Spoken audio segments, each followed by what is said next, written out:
अब हम 9वां अध्याय शुरू करने जा रहे हैं। मुझको ईश्वर जानकर मेरे भक्त सुजान, निशिबासुर मोको जपे मेरा करते ध्यान, गावत नाचत प्रेम से कूदत दे ताल, ढोल मृदंग बजावते उत्तम स्वरे निकाल, तन की होश विसार कर होवत मुझ में लीन, हे अर्जुन मैं होत हूँ उनके तुरत अधीन, जो योगी मम भगत हैं मोहे अति प्रिय जान, बेजर अर्जुन के प्रति यूं कहते भगवान।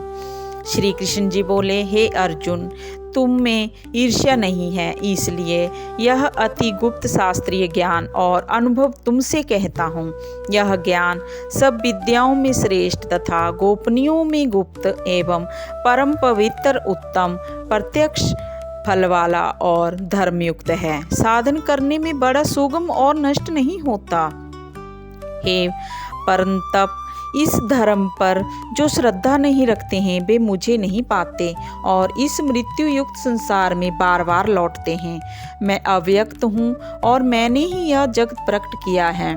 सब प्राणी मुझ में स्थित हैं। हे कौन्तेय, सभी जीव कल्प के अंत में मेरी प्रकृति में आ मिलते हैं और कल्प के आरंभ में उनको फिर उत्पन्न करता हूँ। अपनी प्रकृति का आश्रय लेकर उनके गुण व स्वभाव वाले समस्त भूत वर्ग को मैं बारंबार उत्पन्न करता हूँ। हे पार्थ, मेरे कर्म मुझे नहीं बांधते, क्योंकि मैं उदासीन की तरह इनमें आसक्त नहीं हूँ और स्थिर हूँ।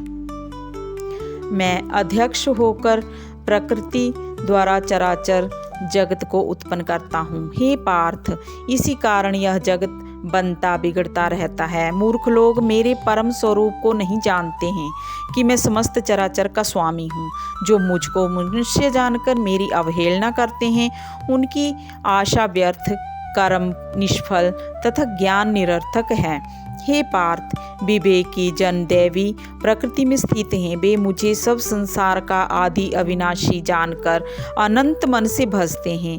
दृढ़ व्रती सदा मेरा यत्न पूर्वक कीर्तन करते हैं, नमस्कार करते और भक्ति पूर्वक उपासना करते हैं। कोई ज्ञान योग से पूजन करते हुए उपासना करते हैं, कोई एकलव्य से, कोई पृथकत्व से और कोई मुझे अनेक रूप वाला विश्वरूप मानकर उपासना करते हैं। स्रोत यज्ञ मैं हूँ, समात यज्ञ मैं हूँ, पितृयज्ञ मैं हूँ और औषधि मंत्र होम का साधन घृत अग्नि और होम भी मैं ही हूँ। इस जगत का माता पिता धारण करता पितामह जानकर योग्य पदार्थ ओंकार, ऋग्वेद, सामवेद और यजुर्वेद भी मैं ही हूँ। गति पालन करता, प्रभु साक्षी, निवास स्थान, रक्षक, मित्र, उत्पन्न करने वाला, संहारक, आधार, प्रलय स्थान और अविनाशी बीज में मैं ही हूँ। सूर्य रूप से तपता मैं ही हूँ। मैं ही वर्षा रोकता हूँ, मैं ही वर्षा करता हूँ तथा हे अर्जुन, मैं ही अमृत एवं मृत्यु भी हूँ और सत्य असत्य भी मैं ही हूँ। जो अनन्य भाव से चिंतन करते हुए मेरी उपासना करते हैं, उन नित्य योगियों के योग क्षेम अर्थात स्थान, भोजनाच्छदन से इनकी रक्षा करता हूँ। हे कौन्तेय, जो दूसरे देवताओं के भक्त हैं और श्रद्धा से उन्हें पूजते हैं, वे मेरा ही पूजन करते हैं, परंतु यह पूजन विधि पूर्वक नहीं है। सब यज्ञों का भोक्ता और स्वामी मैं ही हूँ। जो मेरे इस व्रत को नहीं जानते हैं, वे आवागमन से नहीं छूटते हैं। देवताओं को पूजने वाले देवलोक को प्राप्त होते हैं। पितरों के पूजक पितृलोक को पाते हैं। यज्ञादिकों के पुजारी यज्ञलोक को जाते हैं और मेरा पूजन करने वाले मुझे प्राप्त करते हैं। भक्ति से पत्र, पुष्प, फल या फल जल जो भी मुझको अर्पण करता है, अतः उसे शुद्ध अंतकरण वाले प्राणी के भक्ति से दिए हुए पदार्थ को मैं बड़ी प्रसन्नता से ग्रहण करता हूँ। हे पार्थ, जो तुम करते हो, खाते हो, तप करते हो, वह मेरे अर्पण करो। ऐसा करने से कर्म बंधन रूप शुभ अशुभ फलों से मुक्त हो जाओगे और संन्यास योग से युक्त हो मुझको अवश्य पाओगे। मैं समस्त भूत के समान हूँ, ना कोई मुझे अप्रिय है और ना प्रिय।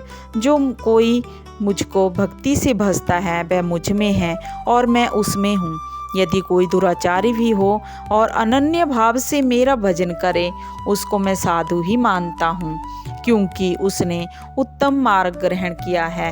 वह शीघ्र ही धर्मात्मा होता है और चिरस्थायी शांति को प्राप्त करता है। हे अर्जुन, यह निश्चय करके जानो कि मेरा भक्त कभी नाश को प्राप्त नहीं होता। हे पार्थ, मेरा आश्रय पाकर नीच कुल में उत्पन्न स्त्रियां, वैश्य और शूद्र भी उत्तम गति को पाते हैं। जो पुण्यवान भक्त राजऋषि और ब्राह्मण हैं, उनकी तो बात ही क्या है। अतः इस नाशवान और दुख भरे संसार में जन्म पाकर तुम मेरा ही भजन करो, मुझ में ही मन लगाकर मेरे भक्त बन जाओ। फिर मुझे नमस्कार कर मुझ में ही लगाए रहकर मुझ में ही लीन हो जाओ। ये 9वें अध्याय का महात्म्य। श्री नारायण जी बोले, हे लक्ष्मी जी, दक्षिण देश में एक भाव सुशर्मा नामक शूद्र रहता था। वह बड़ा ही पापी और मांस मदिरा आहारी था। एक दिन मदिरा पीने से उसकी देह छूट गई और मरकर प्रेत बनकर एक वृक्ष पर बैठ गया। एक ब्राह्मण भी उसी नगर में रहता था। दिन को भिक्षा मांगकर स्त्री को ला देवे। उसकी स्त्री बड़ी कलहनी थी। समय पाकर उन दोनों ने प्राण त्यागे और वे दोनों मरकर प्रेत हुए, और वे भी उस वृक्ष के नीचे आकर रहे जहाँ प्रेत रहता था। वहाँ रहते रहते कुछ काल व्यतीत हुआ। तब एक दिन उसकी पत्नी पिशाचनी ने कहा, पुरुष पिशाच, तुमको कुछ पिछले जन्म की खबर है? तब पिशाच ने कहा, खबर है, मैं पिछले जन्म में ब्राह्मण था। तब पिशाचनी ने कहा, तूने पिछले जन्म में क्या साधना की थी कि उसकी तुझे खबर है? तब उस पिशाच ने कहा, मैंने पिछले जन्म में एक ब्राह्मण से अध्यात्म सुना था।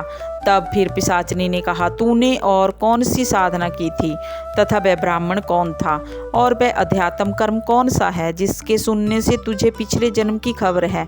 पिशाच ने कहा, मैंने और कुछ पुण्य नहीं किया, केवल गीता जी का श्लोक श्रवण किया है। उसका प्रयोजन यह है कि एक समय अर्जुन ने श्री कृष्ण से 3 बातें पूछी थी जो गीता जी के 9वें अध्याय में लिखी हैं। वह 3 बातें पिशाचिनी ने पिशाच से श्रवण करी। इन बातों के सुनते ही एक और प्रेत उस वृक्ष से निकला। उसने कहा, अरे पिशाचिनी, या 3 बातें फिर से कहो जो अभी सुना रही थी। पिशाचिनी ने कहा, तू कौन है? मैं तुझे नहीं जानती। मैं अपनी पति से पूछती हूँ, वह कर्म कौन था जिसे पिछले जन्म की याद रही?